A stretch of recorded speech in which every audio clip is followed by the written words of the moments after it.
Hey everybody, welcome to Killing Time. This is the show that searches for entertainment that does not suck, and man, is it getting really easy to find entertainment that doesn't suck. I am IA, otherwise known as Iyaz Actor, the man who doles out nicknames like there is no cost, except he trademarks all of them and charges people to use them. That's me. With me as always is Just Bob, otherwise known as Juice Pop, the man of 1,004 nicknames, and also known as Bob. Just Bob. There we go. So, how's it going? Good. All is well. Have you watched... I saw a movie. What did you watch? I watched Kong. As did I. Now, this wasn't planned. All right, good. Now, what did you think of Kong? I actually really liked Kong. I liked... what I liked most was they took the old Kong story and said, screw that. We don't like that. We're not even going to bother with that. Let's make a new story. Let's start from scratch. Let's make him bigger. Let's make him, meaner. And let's get rid of that whole, King Kong in love with a woman thing, okay? There's a connection there, but let's move beyond that. Yeah, so I saw Kong as well over the weekend, and I thought it was great. The pacing was very good. If you watch the 2014 Godzilla movie, and you're like, hey, are they going to show the monster more than 14 minutes? The answer is yes. There's a lot more monster in this movie. You constantly see Kong. It's great. It's a great-looking CG effect. The story is really good, and one of the things that drove me nuts about the Godzilla movie, that didn't drive me nuts about the Kong movie, was this idea that, okay, look, the studio's kind of like, look, we know you know who King Kong is, all right? We're not going to treat you like idiots. So we're going to show you the guy, because this isn't your first King Kong movie. There's no way in hell it's your first King Kong movie, let alone your first ape movie in the past 5 years. So we're just going to go to this thing, show you this thing, and let's do this, because the story just picks up. There's not a lot of lulls in this movie, which I was dreading because of the Peter Jackson version, which seemed to go on in eternity. Yes, it did. And the Peter Jackson followed the old thing. They were filmmakers. They were going to find him. They were going to film him. They were going to capture him. At no point in this movie was anyone thinking of capturing King Kong. No. There was no way anybody. He's enormous. They just wanted. There was Samuel L. Jackson wanted to kill him, but that was because he was crazy. Did you get a little Apocalypse Now feel from the movie? Now, look, I've only seen Apocalypse Now in clips. I've never watched either gigantic cut or regular cut of this movie. I've seen posters and stills. I'm like, oh yes, a lot of helicopters, a lot of sun and sunset, with a lot of this look that. It was a very red movie at times, which was kind of nice because that modern color palette of orange and yellow and orange and blue, you didn't really have that in this thing because they are jungle based. It definitely had some influences there, I think, at least from the look. What else did you notice about this film? Well, just somewhat of the plot. They're going downriver to get to a certain place, and we have this absolutely crazy colonel guy who's off his rocker and things like that. Just little parallels. Not a big deal. I didn't mind it. It didn't affect the movie for me. I thought it was. If you're gonna try and get a tone to a movie, that's a good one to go with. And it was nowhere near as long and boring as Apocalypse Now. So. Now, did you watch the after credit scene? Because I didn't know there was one. Yes, I did. All right, so could you tell the people what that is and how was it? Okay, spoiler if you haven't seen it, but pretty much all the after credit scene does is it takes King Kong and puts him in the world of Godzilla. Mm-hmm. So you have Tom Hiddleston and Brie Larson's characters pretty much right after the end of the movie. They're in this, looks like interrogation room, and the people from Monarch come in and start showing them pictures saying, this King Kong's not alone. There's all these, super big, scary monsters all over the world that, where we've been discovering and dealing with and blah, blah, blah, blah. So that pretty much sets up, as we know, going towards, Godzilla and King Kong in the same movie. Yeah, so I didn't know that was coming. I left the theater before that happened, and nobody said anything like, hey, by the way, wait a second. Nobody said anything at 84th Street. Shame on you, 84th Street. You say something. Anyway, so I leave the movie. I read the IMDb trivia stuff. That's what I do immediately after watching a movie. Find out that there's in 2020, King Kong vs. Godzilla is a movie coming out. So I'm looking forward to that, especially since, again, we don't have to experience, we're not going to show you Godzilla. We're not going to show you Godzilla. Yeah. I'm really burned about Godzilla still. Okay, I don't care that movie was good. It was just short on Godzilla. Yeah, I agree. My issue is, though, so Godzilla movie set up Godzilla as the great equalizer. When something bad comes up from this underground area, he comes, kills it to make equality. They presented King Kong the same way. Great equalizer. When these things come up, he takes care of them. why, in what world would they need to fight each other? Well, they think that the other one is the thing that's unequal. Okay. So they're like, hey, you're not supposed to be here. I'm the only one supposed to be here. Funny thing, I was going to say the same thing to you. And then they're like, well, I got to take you out. The issue is probably Godzilla's got to come to Skull Island. Well, he swims. No, because it can't be the other way around. You're not going to have King Kong, going for a little swim across the ocean. Maybe he does, but I'm guessing it's, he seems like, he's not in the water all the time. Yeah. King Kong, probably not going to be swimming. I think Godzilla Godzilla, you see him a lot in cityscapes. For him to be in the jungle, he's on King Kong's turf. I don't know if that's going to work out for him. And do you think that they'll give us the double ending like they did, like the original King Kong Godzilla, where in some theaters they showed you Kong winning, some theaters showing you Godzilla winning. So there's no true ending. That would be awesome. I would love if someone had the cojones to do something like that. It's like, oh, you went to the 2:45 show? Kong won. You went to the 5:30 show? Godzilla won. You went to the 7 o'clock show? They got married. Oh. Oh, isn't that nice? For that. Oh. We can bring balance to each other, they say. Although, so in the Kong movie, what I did enjoy the fact that there was this idea that there wasn't just one Kong, because it's always been like this idea of where did it come from? The fact that he had a family, spoiler, he had a family, which I thought was a very interesting thing.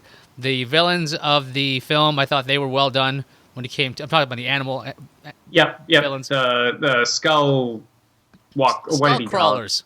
Oh, and speaking of that, John C. Reilly was awesome. I really enjoyed his performance, and then I read the trivia stuff, and apparently that role was supposed to go to Michael Keaton, and he had to drop out. And I'm like, oh man, that could have been different. He would have done awesome too. Yeah, but John C. Reilly, I think he would have been a little bit more intense. Oh, I was thinking we were going to get goofy, like we were going to get the guy from Gung Ho, or the guy from Mr. I thought Mom. I thought we were going to get the guy from Beetlejuice. That's what I saw. Well, okay, so a little bit more intense. Yeah, John C. Reilly, very likable as his character, and there's a whole... We're not going to give away the story. I mean, but you get the idea. There's people, they show up to find Kong, they find Kong, because... How do you not?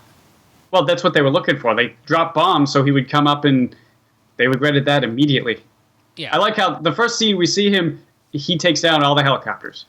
Okay, so by the way... He kills everybody. So, before I go to the movie, I'm like, I know there's all these great actors on this. Tom Hiddleston, and there's Brie Larson, and blah, blah, blah. And I'm like, well, I don't know who comes into this movie rooting for the humans at all.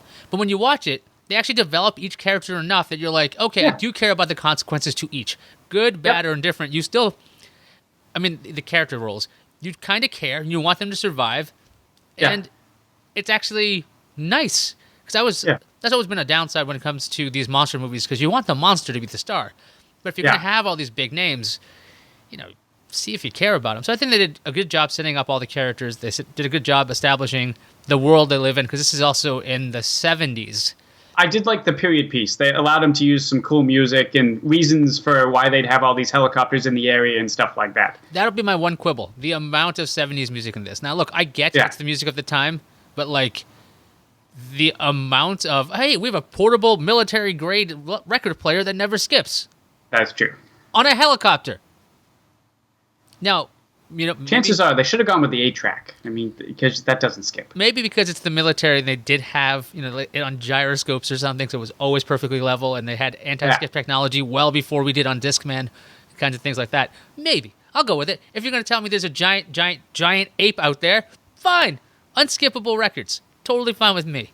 So, I say it's definitely worth watching. Definitely worth watching in the theater, because I saw it in 3D. I thought that was really good. Me too. Yes, absolutely. This is a movie that should be seen in the theater. It would lose a lot on the small screen. Yeah, the large scale screen works for this kind of thing. I don't know if it's in IMAX. I haven't seen it in that, but I'm sure that'd be pretty cool too, because that'd give you a nice sense of scale when it came to the size of this ape. And the other thing is, because they've enlarged Godzilla so gigantically, they've had to do the same thing for Kong, because they have to be in the same movie.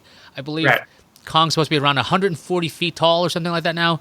And still growing, which they dropped that line in there. Oh, I missed he's that. He's still growing. So we got that. We got Godzilla. They said he's still growing, is what they said. I was like, damn, did not have Kong in a city where he can't climb a building. Then again, they somehow got the T-Rex over to San Francisco in Jurassic 3, I think it was, or Jurassic 2. I don't remember which one was which. 3. Was it 3? Was it 2? No, it was 2. No, 2 is where they're stuck on the... I don't remember. That's how good those two were. by the way. Yeah. I don't remember who's in this movie. Let's just pretend there was the original and then the world. Let's not worry about those other two in the middle. Let's do that. Anyway, did you watch anything else? No, but we never talked about the fact that you finally watched Creed. Oh, right. I did watch Creed. And before we get to Creed, there's a rumor right now that Matrix might be rebooted, starring Michael B. Jordan, who stars in Creed. So if that's true, good luck to you, Warner Brothers. That's a tough one. I mean, it's not that... What are we talking? We're 15, 16 years old now, that movie? 18 years old. It's from 1999. 18 years old. Yeah. So... That's a tough one. I think it could be worthwhile, but also there is a line somewhere in the movie, and I can't find it, but I know that the architect explains they've done this like 6 times already. So what would stop us from just saying the reboot is the 7th time? Yeah, that it's not a reboot, it's a continuation. Right. Like so. And there's a new one for the 7th time. Why not? Yeah. So, I mean, maybe they don't... Also, the title Matrix Rebooted sounds right to me. By the way, it's a computer term. Use it. Yes. But anyway, Michael B. Jordan in Creed. I got to watch that with you. So spoilers coming, duh. But regardless of the film and the story is pretty basic. It's basically Rocky from the side of a child. Well, not a child. I guess he's like a teenager or whatever he is, 20-something guy. And the one thing that drove me nuts about this movie was the direction, because I started watching the direction way more than I was watching the movie, because the direction is so good. At times, you're just like, I'm like, wait, this trick is really good. There's one scene where Creed is boxing against. Is he boxing against Creed, or is he boxing against Rocky? Can't remember. Technically, he's boxing as Rocky against his father with the projector screen on. Yeah, so there's a shot of Creed boxing, basically with the video being overlaid on him as if he was under the projector. So not like weird movie tricks where you have like an exposure over another kind of thing. No, it's actually being projected on him. Looked great. Just a brilliant technique. Really good movie. Standard love story in there. You're going to have that. You've got the standard, the guy's got to work really hard to get somewhere.